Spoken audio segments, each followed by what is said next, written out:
ہم افراط و تفریط کے شکار ہیں۔ حقیقت کیا ہے؟ حقیقت یہ ہے دنیا میں جتنی بھی عبادت ہوتی ہے، دنیا میں جتنی بھی پرستش ہوتی ہے، اس کا لائق صرف پروردگار عالم کی ذات ہے، اور مانگنا بھی اسی سے ہے۔ یہ ذہن میں رکھیں، اسی سے مانگنا ہے، اسی سے مدد طلب کرنا ہے۔ یہ عین توحید ہے۔ لیکن اس توحید کے ساتھ، اس عقیدے کے ساتھ کسی ایسی ہستی کو پروردگار عالم کے سامنے پیش کریں وسیلے کے طور پر، جس کے ذریعے سے ہم استعانت طلب کریں، یہ توحید ہے۔ اس پہ ابھی میں آپ کو حدیث سے، پیغمبر کی سیرت سے مثالیں دوں گا۔ یہ توحید ہے کہ ہم فرض کریں یا علی مدد کہتے ہیں، اصولی طور پر ہم کرتے ہیں، یا رسول اللہ کہتے ہیں، لبیک یا رسول اللہ کہتے ہیں، لبیک یا حسین مدد، یا علی مدد، یا ابو الفضل العباس، یا باب الحوائج، یا امام موسیٰ کاظم، ہم کہتے ہیں نا، اصولی طور پر کہتے ہیں۔ اس پر بھی غور کریں، یہ یا علی مدد کہنا حقیقت میں علی کو آپ وسیلہ بنا رہے ہیں، نہ کہ علی سے مانگ رہے ہیں۔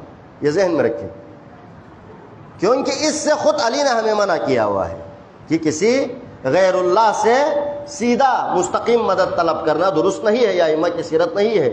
یا علی مدد کہنا اصل مراد یہ ہے، اے علی، اے مولا علی، اے امیر المومنین، کیونکہ پروردگار عالم کے نزدیک آپ کا رتبہ بڑا ہے، آپ کا مقام بلند ہے، آپ ایک عظیم ہستی ہے جو پروردگار عالم کے نزدیک مجھ سے تو زیادہ آپ قریب ہے، میری حیثیت نہیں ہے، میں گناہگار ہوں، لہٰذا میری مدد کے لیے آپ میرا وسیلہ بن۔ یہ عقیدہ توسل ہے۔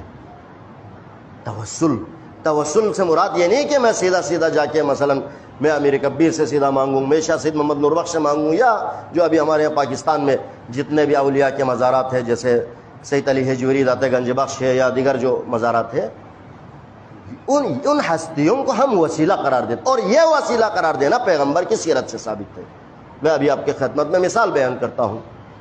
عبداللہ ابن حنیف روایت کرتے ہیں، مزے کی بات ہے، یہ روایت، یہ واقعہ سنن ابن ماجہ میں بھی ہے، مسند احمد ابن حنبل میں بھی ہے۔ ہمارے بعض دوستوں کو آج کل نور بخشیوں میں ایک ٹرینڈ چلا ہوا ہے، ہر چیز صحیح ستہ سے چاہیے۔ پہلی بات تو یہ ہے کہ صحیح ستہ کی ہر حدیث ہمارے لیے معیار نہیں ہے، یہ ذہن میں رکھیں۔ حدیث کا معیار کتب نہیں ہے۔ یہ کس نے کہا ہے کہ صحیح ستہ کی حدیثیں صحیح ہے، باقی حدیثیں غلط ہے؟ حدیث کا معیار، حدیث کی اپنی کسوٹی ہے، اپنا معیار ہے، اپنا پیمانہ ہے۔ حدیث کا صحیح ہونا، حدیث کا متواتر ہونا، حدیث کا سلسلہ سند صحیح ہونا، راویوں کا صحیح ہونا، یہ معیار ہے، نہ کہ کتاب معیار ہے۔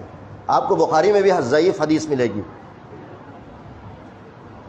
لہذا صحیح ستہ ہمارے لیے کوئی معیار نہیں ہے، یہ ذہن میں رکھیں، بلکہ حدیث کے معیار کے لیے حدیث کے اپنا علم حدیث، علم درایا، علم رجال، اس کے نزدیک صحت حدیث پہ بات کی جاتی ہے۔ خیر یہ ایک الگ بحث ہے، اور عمومی عوامی مجلس میں کرنے والی فائدہ مند گفتگو بھی نہیں ہے، یہ علمی محفل میں ہونے والی گفتگو ہے۔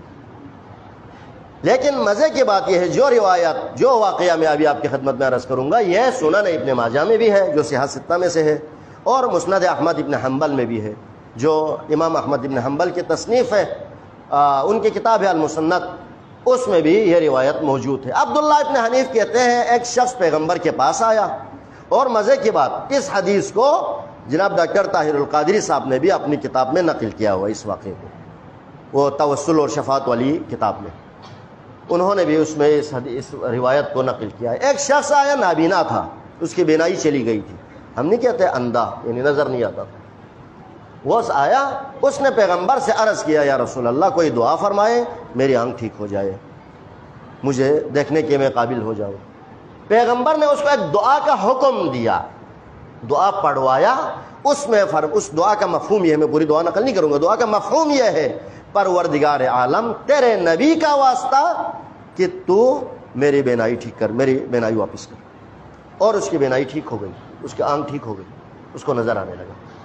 یہ پیغمبر نے خود حکم دیا، پیغمبر نے اپنی نبوت کو، اپنی رسالت کو، اپنی شخصیت کو، اپنی ہستی کو خدا تک پہنچنے کا وسیلہ بنایا، دعا کی قبولیت کے لیے۔ اس کے ساتھ حضرت فاطمہ بنت اسد کی جب وفات ہوئی، فاطمہ بنت اسد آپ میں سے اکثر جانتے ہیں، حضرت امیر المومنین علی بن ابی طالب کی والدہ ماجدہ، فاطمہ بنت اسد کی جب وفات ہوئی تو پیغمبر نے ان کے لیے خصوصی طور پر اپنی ابا کفن کے طور پر دیا، کفن کے طور پر دیا، اور فاطمہ بنت اسد کو جب قبر میں اتارا تو پیغمبر نے دعا کی، پروردگار تجھے تیرے نبی کا واسطہ اس فاطمہ جو میری مانگ کے تو مغفرت فرما، اس کی شفاعت۔